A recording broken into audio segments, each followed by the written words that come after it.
Estamos dentro de la primera parte del catecismo, dedicada a la profesión de fe, al credo, dentro del artículo Creo en el Espíritu Santo, y en concreto en la sección en la que habla del Espíritu de Cristo en la plenitud de los tiempos. Hemos hablado de cómo el Espíritu Santo se manifiesta en Juan Bautista, en María, y hoy lo hacemos en estos puntos del 727 al 730, el Espíritu Santo manifestado en Cristo Jesús. Son 4 puntos del catecismo en los que nos habla de esa presencia de Cristo, del Espíritu Santo en Cristo. Y se dice expresamente la palabra Cristo para referir que Cristo es el ungido por el Espíritu Santo. Bien, el siguiente punto, el punto 728, nos habla de cómo Jesús sugiere el Espíritu Santo en su vida pública. Distingue de que Jesús sugiere el Espíritu Santo, Jesús promete el Espíritu Santo y Jesús da el Espíritu Santo. Ha hecho aquí el catecismo una distinción, un esfuerzo de matización de cómo hay un increscendo, ¿no? Un ir cada vez hablando, manifestando más claramente. Jesús va revelando más claramente al Espíritu Santo. Primero lo sugiere en textos velados, luego lo promete en textos ya mucho más claros y finalmente lo da. Lo sugiere, lo promete y lo da. Y en los 3 puntos siguientes se matizan estos 3 grados. El 728 dice así: Jesús no revela plenamente el Espíritu Santo hasta que Él mismo ha sido glorificado por su muerte y resurrección. Sin embargo, lo sugiere poco a poco, incluso en su enseñanza a la muchedumbre, cuando revela que su carne será alimento para la vida del mundo. Vamos a ir comentando los textos en los que se nos dice que Jesús sugirió al Espíritu Santo. El primero es San Juan, capítulo 6, versículo 27 y versículo 51. Dice: Obrad no por el alimento perecedero, sino por el alimento que permanece para vida eterna, el que os dará el Hijo del Hombre, porque a este es a quien el Padre, Dios, ha marcado con su sello. Yo soy el pan vivo, bajado del cielo. Si uno come de este pan, vivirá para siempre, y el pan que yo le voy a dar es mi carne para la vida del mundo.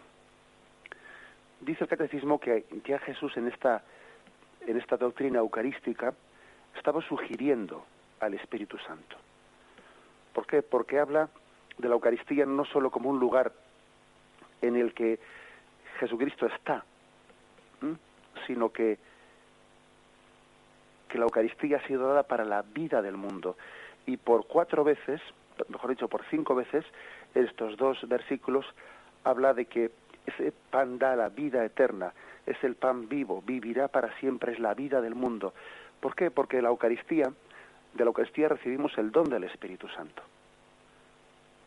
Es importante que cuando comulguemos seamos conscientes de que la presencia en las especies eucarísticas de Jesucristo pues permanece por breves momentos, hasta que el pan se deshaga, y entonces pues esa presencia sustancial a través de la especie del pan y del vino pues deja de existir, porque han desaparecido las especies, han sido disueltas. Pero después esa presencia de Cristo en el pan eucarístico se prolonga en la presencia del Espíritu Santo por el que somos inhabitados. La Eucaristía alimenta la inhabitación del Espíritu Santo en nosotros, y también no únicamente por la presencia, sino por la acción del Espíritu Santo. Así pues, el que comulga bien se está preparando para ser inhabitado por el Espíritu Santo y para ser movido por el Espíritu Santo. Aquí Jesús está sugiriendo esto en este texto sobre la Eucaristía. La Eucaristía, el pan vivo bajado del cielo, es una forma de ser un ungido, porque uno vive por Cristo. Cristo vive en él a través del Espíritu Santo, que a uno le mueve, le empapa a través de la Eucaristía.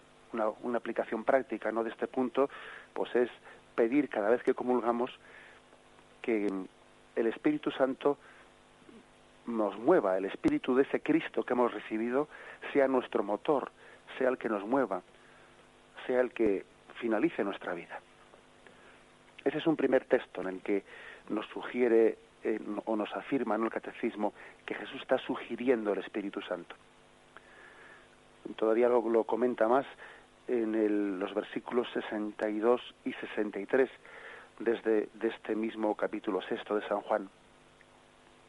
Muchos de sus discípulos al oírle dijeron: es duro este lenguaje, ¿quién puede escucharlo? Pero Jesús, sabiendo en su interior que sus discípulos murmuraban por esto, les dijo: ¿esto os escandaliza? Y cuando veáis al Hijo del Hombre subir a donde estaba antes, el Espíritu es el que da vida. La carne no sirve para nada. Las palabras que os he dicho son espíritu y son vida.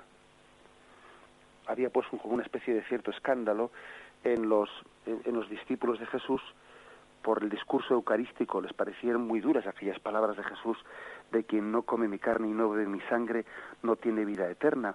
Fue un motivo en el que algunos discípulos pues se escandalizaron, incluso, según dice el Evangelio, hasta abandonaron algunos el grupo de Jesús, porque les parecían unas palabras incomprensibles, ¿no? Solamente el que las entendía, iluminado por el Espíritu Santo, pues todavía se adhería más a Jesús, lejos de escandalizarse de él. Y dice: el Espíritu es el que da vida, la carne no sirve para nada. Con lo cual les está haciendo entender que esa especie de escándalo que pueden tener en la comprensión de esas palabras, pues es que es un escándalo absurdo. Es decir, tienen que entender la doctrina de la Eucaristía en el Espíritu, no en la carne. No en la carne, como si Jesús estuviese hablando de una doctrina de recibir la carne y la sangre, pues como si fuese casi una especie de imagen de un canibalismo, ¿no? No, el Espíritu es el que da vida, no, la carne no sirve para nada. Les está dando a entender de que la doctrina eucarística hay que entenderla en el Espíritu de Jesús, en la presencia del Espíritu Santo, en esa misma Eucaristía que Jesús está ofreciendo. Es una forma velada de sugerir Jesús como pues su oferta de la Eucaristía. En el fondo es también una oferta del Espíritu Santo presente en ese pan eucarístico. No solo es el Espíritu Santo el que convierte el pan y el vino en el cuerpo y la sangre. El Espíritu Santo no se limita a convertir y luego deja de estar presente. No, también el Espíritu Santo está presente en ese pan y en ese vino, prolongando la presencia de Jesús pues una vez que desaparecen las especies del pan y el vino, y obrando en nosotros, inhabitando en nosotros gracias a la Eucaristía. La Eucaristía alimenta la inhabitación y a través de la Eucaristía el Espíritu Santo actúa en nosotros. Más textos que nos sugiere el Espíritu, que nos afirma el Catecismo, en los que se está sugiriendo al Espíritu Santo. El texto de Nicodemo, Juan 3, versículo del 5 al 8. Respondió Jesús: en verdad te digo, el que no nazca del agua y del Espíritu no puede entrar en el reino de Dios. Lo nacido de la carne es carne, lo nacido del Espíritu es espíritu. No te asombres de que te haya dicho: tenéis que nacer de lo alto. El viento sopla donde quiere y oyes su voz, pero no sabes de dónde viene ni a dónde va. Así es todo el que nace del Espíritu. En este texto, de este diálogo pues tan profundo entre Jesús y Nicodemo, también Jesús le está sugiriendo a Nicodemo, aunque todavía no se lo hable expresamente y a las claras. Nicodemo no estaba preparado todavía, ¿no? Cuando todavía no había reconocido plenamente pues quién era Jesús. No estaba preparado para que Jesús le hablase de una manera pues detallada de la tercera persona de la Santísima Trinidad, pero se la está sugiriendo. Y le está sugiriendo en ese nacer de nuevo la presencia de la acción del Espíritu Santo en él. Es el Espíritu Santo el que lleva a cabo la obra de nacer de nuevo en nosotros, de hacernos como niños, de tener una renovación interior que suponga pues una metanoia, un cambio interior, un nacer del espíritu y no de la carne. Es el Espíritu Santo el que hace, el que logra, ¿no? Pues el que nuestro principio de actuación no sea lo carnal, sino lo espiritual. Lo nacido de la carne es carne, lo nacido del espíritu es espíritu. El que obra según la carne, pues no se deja mover por el Espíritu Santo y hace obras carnales. El que se deja mover por el Espíritu Santo hace obras espirituales. Que además, fijaros cómo San Pablo también en la carta a los Gálatas, él dice, las obras de la carne pues son, y empieza diciendo, envidias, fornicación, violencias, robo. Las obras del Espíritu, sin embargo, son benevolencia, perdón, etcétera, etcétera. Es decir, uno de los signos de que el Espíritu Santo obra en nosotros son las obras espirituales. De la misma manera que uno de los signos de que el Espíritu Santo no obra en nosotros son las obras carnales. Esta es la sugerencia de Jesús a Nicodemo. Nadie puede hacer obras espirituales si no tiene al Espíritu Santo dentro de él. Jesús habla pues de este motor de acción dentro de nosotros. Hemos nacido del Espíritu, lo cual quiere decir que nuestras obras han de ser espirituales. La presencia de obras espirituales es un signo inconfundible de que el Espíritu Santo es el que nos mueve y vive en nosotros. El siguiente texto es el texto de la Samaritana, en Juan capítulo 4. Jesús le respondió, si conocieras el don de Dios, y quién es el que te dice, dame de beber, tú le habrías pedido a él, y él te habría dado agua viva. Pero el que beba del agua que yo le dé, no tendrá jamás sed, sino que el agua que yo le dé se convirtiera en él en una fuente de agua que brota para la vida eterna. Pero llega la hora, ya estamos en ella, en que los adoradores verdaderos adorarán al Padre en espíritu y en verdad, porque así quiere el Padre que sean los que le adoren. Dios es espíritu, y los que le adoran deben adorar en espíritu y en verdad. Bien, como veis, hemos salteado unos cuantos versículos del encuentro de Jesús con la Samaritana. Y todo él, si uno lo ve en esta clave, está lleno de sugerencias pues muy veladas, pero también al mismo tiempo profundas, ¿no?, de la presencia del Espíritu Santo. Fijaros que habla Jesús de que él le habría dado agua viva, y esa agua viva pues es una sugerencia evidente del Espíritu Santo. Dame de beber es la expresión de todo hombre que tiene sed del Espíritu Santo. Cuando muchas veces pedimos de beber, cuando pedimos a Dios que nos ayude, cuando el hombre pide ser feliz, incluso aunque no pida nada a Dios, sino cuando suspira por ser feliz, sin saberlo, tiene sed del Espíritu Santo. El hombre que se siente insatisfecho, el hombre que pide felicidad, que pide plenitud, que esta vida pues le queda corta, que entiende que le gustaría vivir una plenitud y que no es capaz de encontrar en esta vida, que se siente insatisfecho, que tiene sed, tiene sin saberlo, o quizás sabiéndolo, ¿no?, pero tiene sed del Espíritu Santo. Dame de beber es la expresión que toda la humanidad dirige a Dios. Dame de beber porque en esta vida todo me sacia para un rato, pero me deja insatisfecho. Es más, parece que esta vida es como una especie de refresco que está creado para saciar la sed, pero que todavía me da más sed que la que tenía antes. Bien, pues eso está sugerido por Jesús cuando dice, yo te daré el agua viva. El agua viva es una referencia clara, ¿no?, pues al Espíritu Santo. Y todavía remarca más, ¿no?, en ese diálogo con la Samaritana. Los verdaderos adoradores adorarán al Padre en espíritu y en verdad. Es decir, la verdadera adoración al Padre es la adoración en el Espíritu Santo. y que sea el Espíritu Santo el que nos enseñe a ser adoradores del Padre, el que nos mueva a nosotros en la adoración a Dios Padre. Tal es en la catequesis tan hermosa y tan profunda de Jesús en nosotros, de Jesús a la samaritana.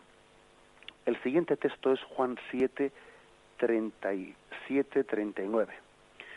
El último día de la fiesta, el más solemne, Jesús puesto en pie gritó: si alguno tiene sed, venga a mí y beba. El que crea en mí, como dice la Escritura, de su seno correrán ríos de agua viva. Todo esto lo decía refiriéndose al Espíritu que iba a recibir los que creyeran en él. Jesús, pues, hace este signo tan claro el día de la fiesta de los tabernáculos. El que tenga sed, que venga a mí y beba.